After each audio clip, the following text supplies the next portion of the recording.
Okay. Now, if you don't see my face in this video, that's okay. This video is not about you seeing my face. This video is about this prop. Yeah, this is a prop. Yeah, I know. I like James Patterson. I haven't even read half of these fucking things yet.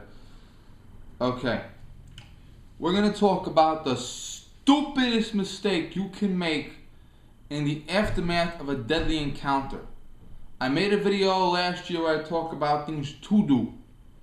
You've had a break-in, you've used deadly force, retreat, remove the children from the room, call the police, call an ambulance, call your lawyer, call a priest, call a loved one.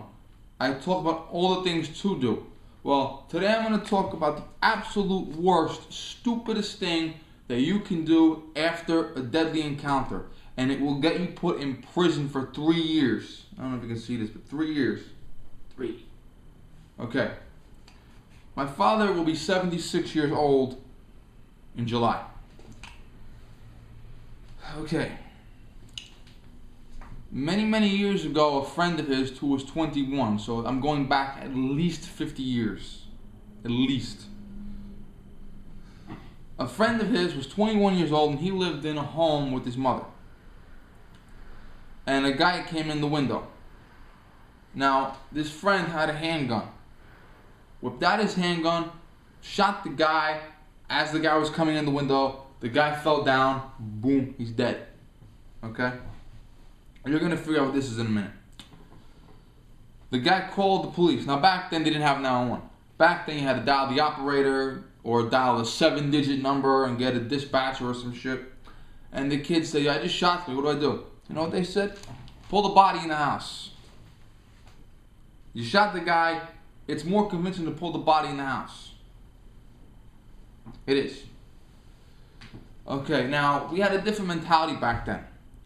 Back then, you could have shot someone in the back of the head, execution style, for trying to jumpstart your car.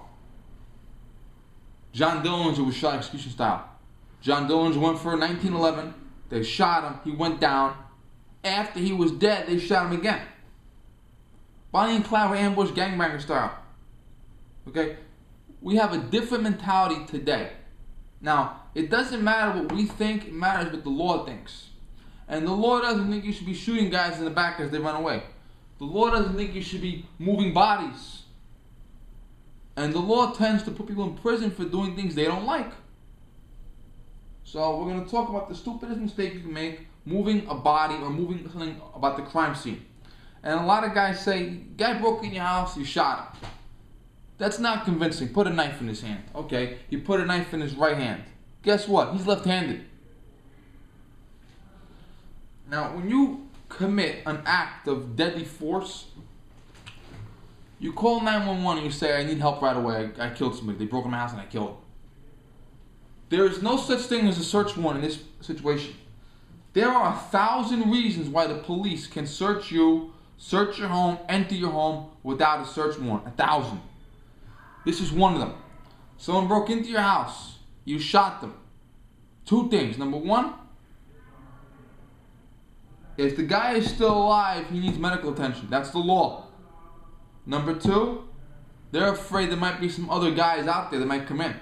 Number 3, it's a crime scene. It's not your crime, it's his crime, but it's a crime scene.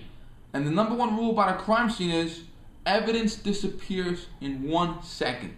It only takes 1 second for the cat to piss on something. It only takes 1 second for the dog to take something out in the backyard and bury it. It only takes 1 second for an idiot to take away a souvenir. So they need to come in right away. And they're coming in without a search warrant. They're coming in whether you want them to or not. Now, you have a right to have a lawyer. So the cop will come over. He'll see you in your house. He'll see a dead guy laying on the ground with a fucking crowbar in his hand. And he'll say, "What happened?" You can legally tell the cop, "Listen, I'm going to call my lawyer. My lawyer's going to come down here. Then we're going to talk." You have that right. You have a right to have a lawyer with you when you talk. Always. But that's probably the only right you have at the scene. Okay? Patrol officers, detectives, paramedics, medical examiners, and either a forensic scientist or a crime scene investigator, or both, will come. So a crime scene technician sometimes goes to a special academy and only does that. Around where I live, the crime scene technician is a cop. He becomes a regular cop in the regular fashion. After several years on patrol, he becomes a crime scene investigator. The crime scene investigator gathers evidence and brings it to the forensic scientist. Sometimes the forensic scientist comes to the scene himself. They have a right to enter. You cannot stop them. They have a right to check out the suspect's body, the weapon used to kill him or injure him. They have a right to check for blood. They have a right to check for fingerprints. They have a right to check for blood splatter. They have a right to check for dirt. They have a right to check for anything that they think is going to help them solve what happened here. You say the guy broke in, you killed him in self-defense. Good. They need to prove that. Because any fucking buddy can pick up the phone, call someone over, the person comes in, they kill him, and they call the police and say, self-defense. Anybody can do that. They have to make sure. They have to make sure that what you're saying is true. And they have to approach it neutrally. I'm gonna check my fucking time. Hold on a minute. 6:35. Okay.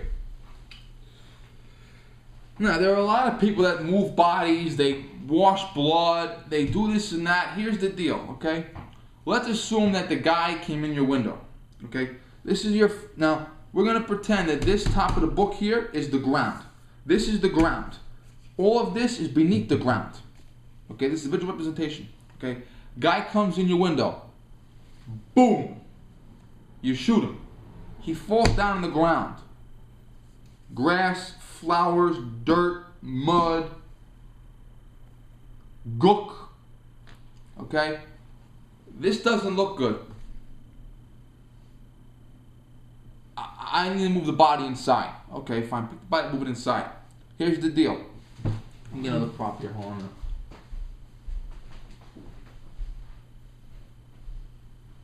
Okay. Yeah, we love James Patterson in this house. We love James Patterson. Great author. Okay, here's the deal. Okay? Move the body in the house.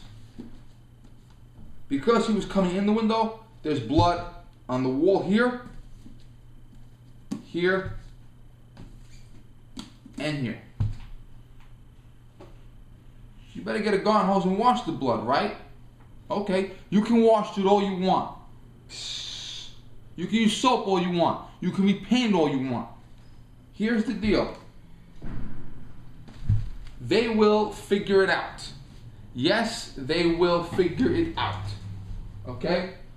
I took the basic forensic science class, and the professor has been a forensic scientist longer than I've been alive. They can use black light, they can use luminol. They will figure it out. And you will be guilty of tampering with a crime scene, which is a felony punishable by 3 years. The guy was coming in. He had to have a pick or a blade or some tool to break in. Therefore, he did have a weapon. And you could argue that you felt afraid of him. But you're worried that that's not convincing enough. Well, I can't help you with that. I can't. But one thing I will tell you is if you fuck with the crime scene, you're going to get yourself in more trouble. Because even if the investigation does say, okay, the guy was dangerous, you killed him, it's self-defense. Self-defense. But you tampered with evidence. Therefore, you are going to prison. Yes, you are. I've seen it happen. You will go to prison.